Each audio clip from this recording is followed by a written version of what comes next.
What's up? Unhealthy food will destroy black men and the black community. Bro, I swear it's so many times where I should have eaten right. I should have, controlled myself. I should have been looking towards the future of my health. And I really regret it, bro. I really regret it. People don't know how bad it can get, especially when you grew up in a household where your parents didn't really have good eating habits.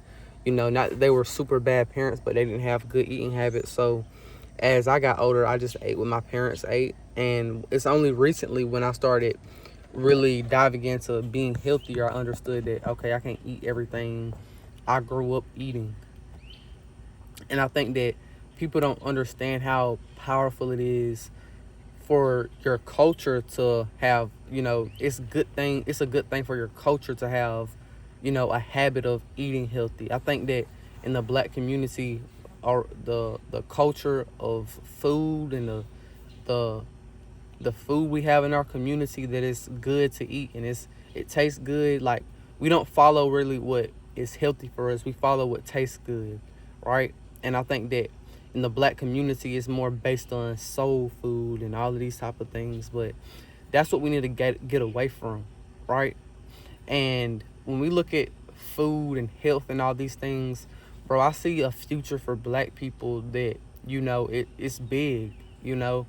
And I think that starts with us coming together. It starts with us, organizing and doing other things outside of that. But one of the big things I want to be a part of in the future, I want to see the black community, have self-sufficiency. We don't have to go to the white owned store and get all our food and all this type of stuff. We don't have to go to this store and that store. I think that, there needs to be things set up in a place where black people have a culture of eating healthy food, right?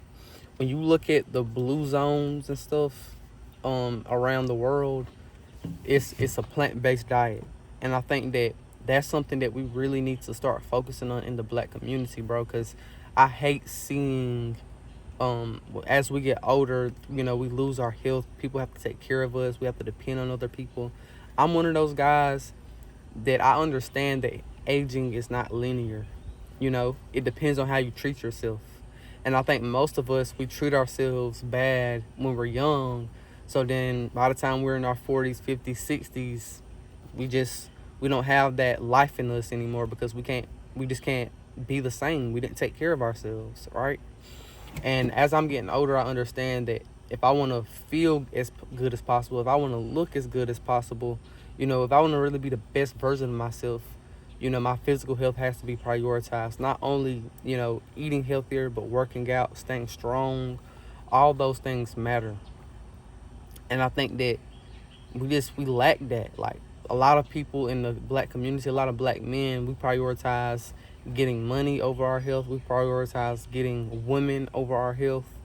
Your health should be the most logical thing that you have a habit of, treating yourself. Like, you have a habit of treating yourself good in that area, because it's literally, extending your life. It's literally giving you life. Whenever you're eating healthy and you're doing right by your body, you're giving yourself more life.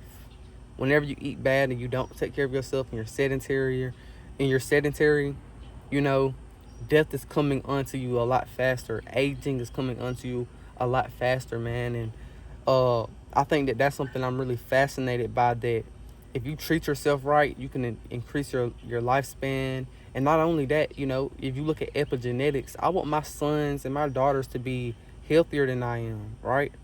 And I know that starts with my body, my biology. What I'm doing with my body now is going to play a role whenever I decide to have kids, because that's a real thing. Epigenetics is a real thing, you know.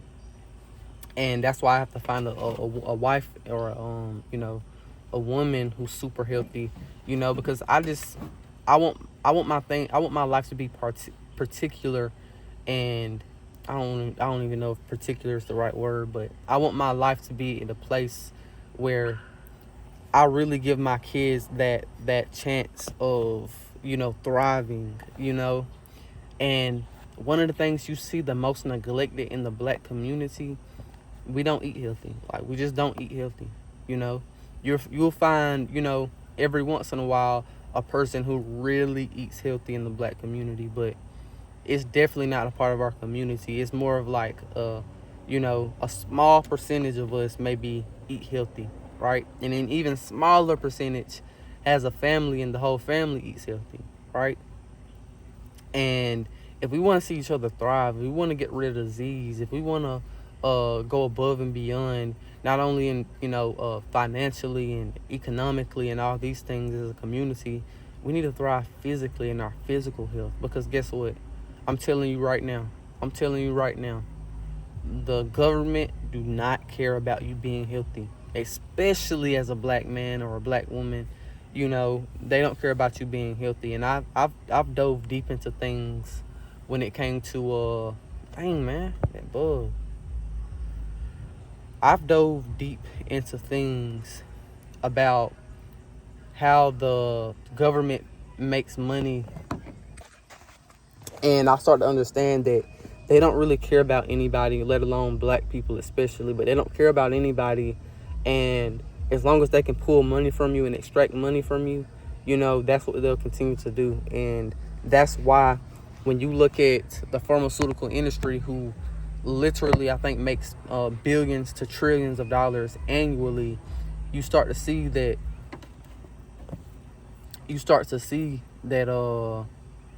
they could find a one solution thing where it could cure you for good.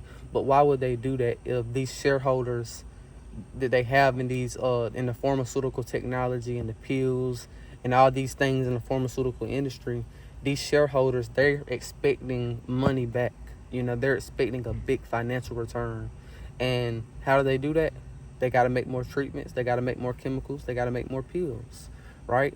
And that's why a lot of the times you even see in the black community, everybody taking the medication, everybody got pills in their mouth, everybody they taking it for anxiety, or they taking it because they got pain. I'm a person that has went through problems with like taking pills and stuff when I was younger. When it came to like ibuprofen and stuff, I figured out real quick you don't need to put stuff like that in your body, and just that's the thing, bro. We have to go back to being more holistic, because we're not gonna achieve I feel like our true health potential through a chemical, through a pill, through any type of technology, in my opinion, right? So yeah, man, I have a guide where I talk about all of this when it comes to black history, self-improvement, eating healthier, coming together with the black men in the community. I have, a guide that I've made for that, and it's in the bio section of my YouTube channel. So if you click on my channel, you see in the bio section, you'll see the link for that. Click on that, check that out. It's a deep dive on all the things of self-improvement, coming together with the community, eating healthier, and learning about black history, man. So if y'all interested in that, check that out. So